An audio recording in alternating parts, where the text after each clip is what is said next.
skills that are needed to be a successful entrepreneur include having a cast iron stomach to put up with all of the crises that happen on a daily, if not hourly basis with the life. You have to have a passion.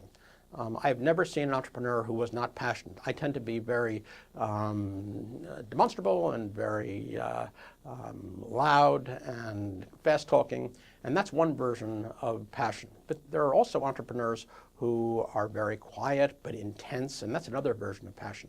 But if you don't have passion for the vision that you have come up with, for your team, for your solution to the problem, you are basically doomed. And so passion is critical.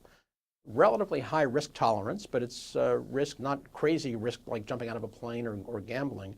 It's calculated risk. You have to be able to know that some things will fail and some things will succeed, and you have to know what the odds are and to deal with that. You have to be the kind of person who can inspire others to be your customers, be your teammates, be your partners, be your employees, because an entrepreneur has to, again, convince people to buy into or buy something that doesn't yet exist. You don't have to be a nice person. There are a lot of entrepreneurs who are real jerks, but you have to have the ability to inspire in people the fact that even though you're a jerk, that what you're doing makes sense and is going to succeed and they want to be a part of it. Of course, it helps if you're a nice person. I like to think that I'm a nice person.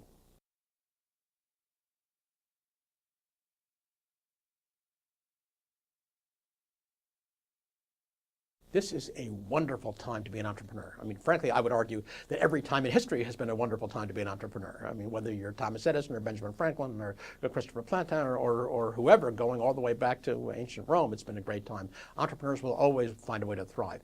This time in particular is the best time yet, like the Olympics. This is the best year ever, because what you're seeing is the effect of exponentially advancing technology.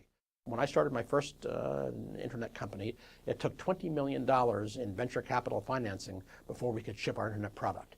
My second company only took $2 million.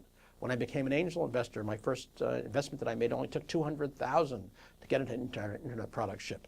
Our angel group invested in a company a couple of years ago that only took $20,000 to get to full shipment of a product. Now you can come up with a concept and have somebody code an iPhone app for you for $2,000. So with the rapidly decreasing cost of capital, it means there is truly no limit to what you can do to apply technology to all kinds of businesses, traditional businesses that are not tech businesses, brand new businesses that can only be enabled because of tech.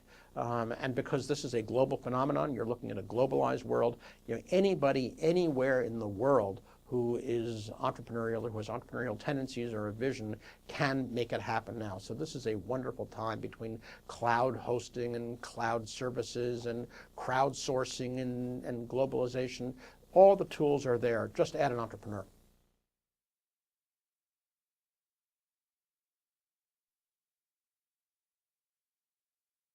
I'm a great believer in integrity, which has many meanings.